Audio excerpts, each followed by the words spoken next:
Y justo para hablarnos sobre los riesgos que representan las reinfecciones de COVID-19, contamos con la presencia vía Skype de la doctora Laurie Jiménez. Ella es la jefa del Laboratorio de Genética Molecular de la UNAM. Usted ya la conoce muy bien, ha estado con nosotros en muchísimas ocasiones. Doctora, gracias por estar con nosotros. ¿Qué tal? Muchas gracias por la invitación. Un placer siempre estar en el programa. Oiga, a ver, ¿realmente tenemos que preocuparnos por estas reinfecciones? ¿Son una nueva cepa del virus o por qué, digamos, la atención se ha centrado particularmente en estos tres casos? Bueno, hay que tener mucho cuidado, ¿no? Necesitamos no especular sobre los hallazgos que se van dando en la ciencia. A ver, de enero o bueno, diciembre que se describió el virus a la fecha, pues sabemos muchísimo más sobre el virus y sabemos muchísimo más sobre la enfermedad que causa, desde luego, ¿no? Pero también hay que tomar todo con un grano de sal en el sentido de que vamos sabiendo más cada día, pero no lo sabemos todo todavía. Entonces, a ver, esto de las reinfecciones es algo que muchos en el gremio científico y médico ya intuíamos desde hace meses. La situación es que no había una comprobación científica de que era así. Ahora se dan estas comprobaciones, ya sabemos que es cierto lo que ya veníamos intuyendo muchos desde hace tiempo. Entonces, la reinfección por el virus SARS-CoV-2, es decir, tener COVID-19, la enfermedad COVID-19 en más de una ocasión es posible. Es decir, esto está ocurriendo, ocurre, pues en la naturaleza ocurre. Esto, bueno, dado las premisas que tenemos sobre lo que ocurre a nivel inmunológico en una persona cuando se infecta por COVID, pues no es extraño. Es decir, a ver, quedemos claro por qué se dan las reinfecciones. Las reinfecciones se dan por la forma como el sistema inmunológico se comporta tras la infección. Una persona se infecta con un virus. Esta respuesta es similar ante todas las infecciones virales. Se da principalmente, bueno, después de la respuesta innata, que es una respuesta no específica, es decir, la respuesta que todo mundo tiene, digamos, de inflamación, el complemento, qué sé yo. La respuesta adaptativa, que es la respuesta inmunológica adquirida, tiene dos brazos. El brazo de la respuesta inmunológica humoral y el brazo de la respuesta inmunológica celular. Cuando hablamos humoral nos referimos a la producción de anticuerpos.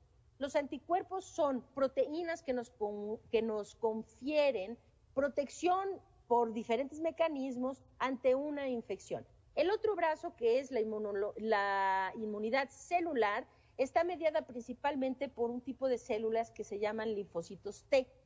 Entonces, a ver, ¿qué sabemos y qué no sabemos sobre la inmunidad relacionada con COVID-19?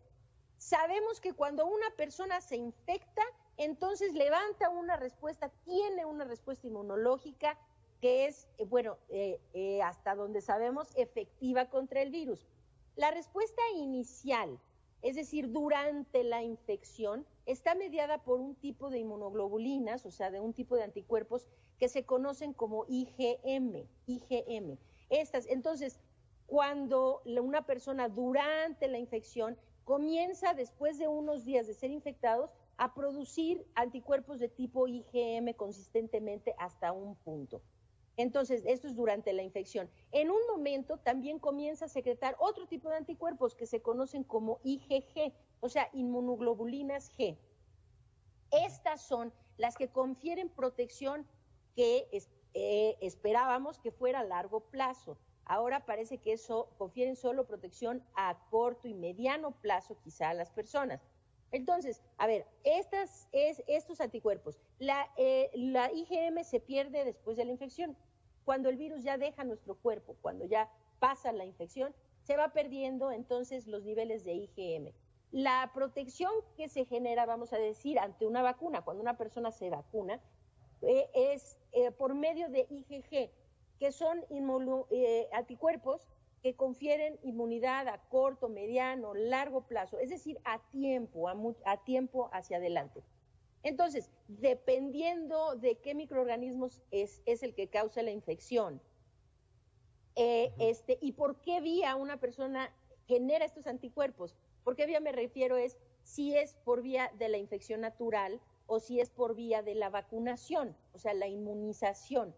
Generalmente la inmunización produce una respuesta inmunológica más acentuada, más fuerte, que tiende a ser más duradera que las respuestas inmunológicas que se generan a partir de la infección natural. Entonces, algunas infecciones generan inmunidad durante tiempos muy prolongados, que se cree algunas tal vez durante toda la vida, pero otras no, otras confieren protección solo por tiempos cortos. Lo que no sabíamos es cuánto tiempo dura la inmunidad, esta prolongada, que es la más importante, en el sentido de prevenir las reinfecciones o de ya quedar protegido contra nuevas infecciones. Entonces estábamos esperando que esto pudiera durar tiempo. De hecho, pues yo creo que ahorita ya nadie se extraña a estos términos de inmunidad comunitaria o la llamada inmunidad de rebaño, ¿no? Que se ha hablado mucho de ello durante toda la pandemia, ¿no? Los gobiernos como el de Suecia, como el de... Sí, dígame. Dime, Mitzi, por favor. Precisamente de... Muchas gracias. ¿Sí se trata de una reinfección o se trata de una infección nueva? Porque otra de las cosas que han mencionado en estos 3 países es que son cepas diferentes. Entonces, ¿cómo se puede tomar esta situación? Sí, son reinfecciones. En este caso, todas son reinfecciones. Ya estas están demostradas. Una cepa nueva no significa que sea una infección por otro microorganismo. Es una infección por el mismo microorganismo. Cada microorganismo, es decir, a la cepa, incluso las bacterias, vamos a poner una cepa de Escherichia coli que puede infectar aquí en México, es el mismo microorganismo, o sea, es Escherichia, que es el género bacteriano, es coli, que es la especie bacteriana. En Europa, en España, en algún lugar, es otra cepa simplemente, pero es el mismo microorganismo, ¿ok? En este caso estamos hablando de diferentes cepas del mismo virus que es SARS-CoV-2. Son diferentes cepas de SARS-CoV-2. Se consideran reinfecciones, o sea, no son infecciones como causadas por otro microorganismo. Es decir, otro microorganismo sería haber tenido COVID-19, infección causada por SARS-CoV-2, y después tener una infección por un virus de influenza, pues esas son infecciones nuevas causadas por otros microorganismos. Acá es el mismo microorganismo, o sea que sí se consideran reinfecciones. ¿Estamos seguros que son reinfecciones? Pues sí, ahora sí estamos seguros, porque estas personas en la primera infección se caracterizó esa cepa. Se sabía que era SARS-CoV-2 y se sabía a qué cepa de SARS-CoV-2 eso correspondía. Después volvieron a presentar síntomas meses después. El primer caso de Hong Kong fue más o menos unos 4 meses y medio después de la primera infección. Entonces, en la segunda presentación de síntomas, se vuelve a tomar una muestra y esa muestra se vuelve a caracterizar el virus. Se determina en la caracterización genética que es nuevamente SARS-CoV-2, pero otra cepa diferente de SARS-CoV-2. Esto quiere decir que sin lugar a duda es una reinfección. La duda que quedaba ahí en la mente de las personas era si estos casos, que ya habían sido descritos, de hecho, o sea, no es, les digo que esto ya se intuía en la comunidad médica y científica que era un fenómeno real que estaba ocurriendo, de la reinfección, pero no había la comprobación. ¿Por qué? Porque una persona infectada se le tomaba, positivo, después empezaba a dar negativo a la prueba de PCR, pero el virus en sí no se había caracterizado. Caracterizado me refiero a poder definir qué cepa es la cepa específica del virus. Solamente se identifica que es SARS-CoV-2 sin hacer una caracterización más profunda. Sí. Entonces esa persona después daba negativo y a X tiempo volvía a dar positivo a las pruebas. Entonces lo que se especulaba es que no eran reinfecciones, sino que de alguna manera el RNA, o sea, el material genético del virus, permanecía en las vías aéreas de una persona. Ya no el virus infectante per se, sino nada más su material genético, que después de meses podía eventualmente volverse a detectar. Se especuló que era esto y no la reinfección. Pues ahora vemos que no, que sí efectivamente son reinfecciones. Doctora, hay mucho, digamos, murmullo por este tema de las vacunas, cuáles van más avanzadas y demás. ¿Estaríamos en posibilidades de decir que quizá una vacuna genere más inmunidad a la enfermedad que la propia enfermedad? Sí, claro, este es el caso siempre de las vacunas. De hecho, por eso las vacunas son tan efectivas. ¿Y de cuánto podría ser? Muchas veces bueno, a ver, eso no, yo sí soy científica, no me voy a poner a especular. Necesitamos dejar que la ciencia hable, que la ciencia nos diga esto. Sabemos muchas cosas, pero yo entiendo que queremos tener todas las respuestas, pero la verdad es que todavía no las tenemos. Entonces, a ver, sabemos entonces que la inmunidad, esta que describía por anticuerpos IgG, se pierde al cabo de un cierto tiempo. Esto ya se tienen muchos estudios que respaldan esta noción de que se pierde los anticuerpos IgG después de X tiempo. Algunos dicen 45 días, 60 días, 90 días, qué sé yo, pero mucha gente los pierde. Ok, ahora, no perdamos de vista que todavía tenemos el otro brazo del sistema inmunológico, el sistema inmunológico celular, de lo que hablé al principio. Entonces, es un poquito difícil medir esta respuesta, así como se mide la respuesta de anticuerpos, con pruebas rápidas, serológicas, ¿no? Pero digamos, ese brazo parece que confiere una protección que también es importante, que tendrá que ser evaluada más a fondo, que tendremos que entender exactamente qué tanta inmunidad nos confiere este otro brazo del sistema inmunológico y qué tanto podemos confiar en ella. Pero bueno, directo a su pregunta sobre las vacunas, es decir, esto siempre es el caso, o sea, en términos generales, y vaya, entendamos, en la ciencia, en la biología, en la naturaleza, nada está labrado en piedra. Es decir, vivimos, es un mundo orgánico, biológico, cambiante, ¿no?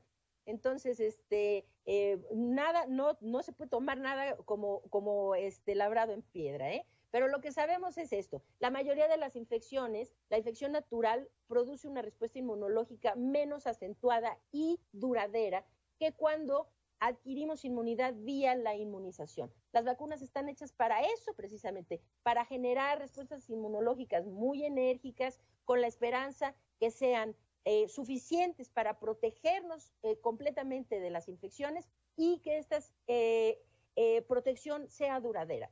Ahora, para SARS-CoV-2, ¿cuánto tiempo durará? Si ustedes ven bien los esquemas de vacunación, esto es lo mismo para muchas enfermedades. Existen enfermedades para las cuales se nos vacuna una sola vez y esta vacuna se cree que nos confiere inmunidad para el resto de nuestra vida, o por lo menos hasta que ya somos adultos mayores y quizá entonces necesitemos algún refuerzo de ciertas vacunas, etcétera, ¿no?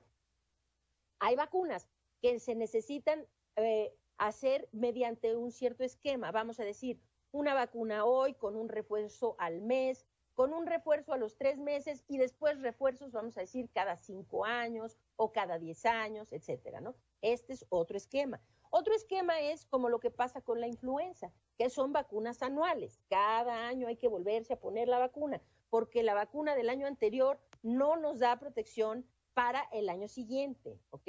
Entonces, todo esto tiene razones de ser. Unas razones tienen que ver con el propio microorganismo que causa la enfermedad y otras razones tienen que ver con la respuesta inmune que produce la vacuna. Entonces, ahora, sí podemos tener la esperanza, y esto hay que dejar, que la ciencia termine su escrutinio y la medicina termine su escrutinio para decirnos qué vacunas realmente van a ser efectivas, qué vacunas de las más de 165 que actualmente se están probando, cuáles de ellas van a ser efectivas y seguras. Y dentro de la efectividad nos tendrán que decir cuál es la limitación de esa efectividad. Es decir, es efectiva para niños, para adultos mayores, para todos, solo para una población. Ahora, ¿es efectivo qué? ¿Se necesita un esquema de 3 vacunas, un refuerzo cada 5, cada 10? ¿O es una vacuna de una vez y ya quedamos? ¿O de 2 dosis y ya quedamos? ¿O simplemente anual, por ejemplo? ¿O simple y sencillamente no hay vacuna? Esa es otra opción que no hay que perder de vista. Es muy triste pensar en que pudiéramos no tener una vacuna, pero seguimos todavía con la opción de que pudiera ser así. Hay muchas esperanzas, hay varias vacunas que llevan muy buenos resultados, pero hay que esperar a que la ciencia termine el escrutinio y mejor no especular, porque esto causa mucha desinformación entre la gente. Doctora, seguir atentos a las investigaciones que se van proporcionando por parte de los como usted, que tienen la información como tal, real, y bueno, pues también decirle a la población que no baje la guardia, que se siga cuidando, que siga utilizando el cubrebocas, que siga teniendo las medidas de higiene. Eso también es bien importante. Doctora, muchísimas gracias porque nos ha dado luz, mucha luz esta tarde al respecto de este tema. Con muchísimo gusto, un placer. Saludos. Ahí lo tiene usted, Mitzi. Interesante, ¿no? Bastante interesante este tema. Nos despejan dudas, es decir, un caso no significa, digámoslo así, que hay que alertarse todo el mundo, pero, bien lo dices, no hay que bajar la guardia.